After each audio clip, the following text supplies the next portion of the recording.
Hi, Sally's back! And I'm Chelsea, and here's your recap for episode 17, Clickwhistle Birdprison. Our Sweet Mountain Dews are faced with the complicated nature of rescuing their jailbird friend, Clickwhistle. After trying to bribe the guards and a strong suggestion from Lolly, the Dews are rebuffed and told to go home and wait for Daphne in the morning. Philip and Liam check in on the mysterious lodestone rings with Yvonne, but not much is pieced together about either of them. The following morning, the Dews are finally allowed to talk to Daphne, who was none too pleased to see them. Make no mistake. The five of you have disappointed me. Our conversations will now be brief. She informs them that any friendliness between herself and the group is at an end, based entirely on Clickwhistle's actions. She tells the Dews that Clickwhistle has been charged with breaking and entering, attempted assault, defamation of character, and verbal threat of murderous intent to a ranking council official.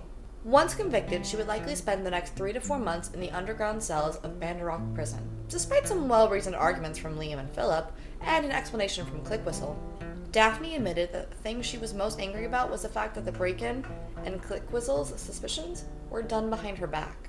She and Barlow have a long history, one that holds more sway with her than that of the Dews. She reiterated that the trial is a mercy provided to them by her own power, before dismissing all of them and sending Clickwhistle back to her cell. Back on the city streets, the group considers what to do.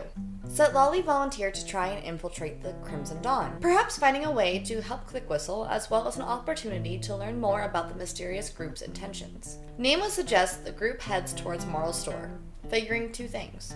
1, that maybe they'd know more about the Crimson Dawn, and 2, that someone as shady as Morrel might have a shady solution to their problem. As they walk through the alleyways, Philip catches a glimpse of someone following them. It seems the Dawn is closer than they thought.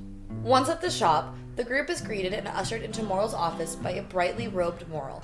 After shooting down Lolly's infiltration idea, the Dawn is much too careful for that. Morrel told them how foolish Clickwhistle's break-in attempt was, but that they would be willing to help for a price. The Dews cautiously decide to wait it out, finding a pub to stay in until the trial. Liam hung back and decided to go fishing for their mysterious follower, with a thoroughly obnoxious distraction from the rest. It is an 8. Chelsea? I'm a 2. Oh, come on! Can you give me an 8 and a 2 drunk performance, please? I'm so drunk. Oh my god! Please Way too much. Oh, I had so many shots of that thing. Girls, come on. You can't. I'm throwing up! Liam caught his fish. A man dressed in dark crimson armor and cloaked in invisibility. They bound him, and as they were in the middle of the street, the Dews decided to hide their quarry as they interrogate him. Once safely tucked into a pocket dimension of a well-placed rope trick spell, the Dews began their work. After casting Zone of Truth, Philip found that the worst torture of all... Is he wearing shoes? Yeah. Gonna take the shoes off and just start tickling his feet, like, mercilessly. Are you kidding? Are you kidding? was enough to get him at least to make a sound. As the man writhed and giggles, they noticed him bite down hard and immediately foam at the mouth. Before the poison could take hold, Philip quickly cast a lesser restoration, causing the man to vomit up foam and green poison. After a violent mouth search by Liam, the Dews finally get a real response out of the man. Philip suggests he tell them all he knows about the Dawn and their involvement in the attack on Korhal. Dressercall, as the spy introduced himself, told them of how the Dawn is just as confused as they are. They aren't in the business of wiping out towns. The loss of all those potential customers would hurt their bottom line. We want to know what happened in Korhal. If you swear that the Dawn isn't responsible for it... There would be no sense to it. None of my...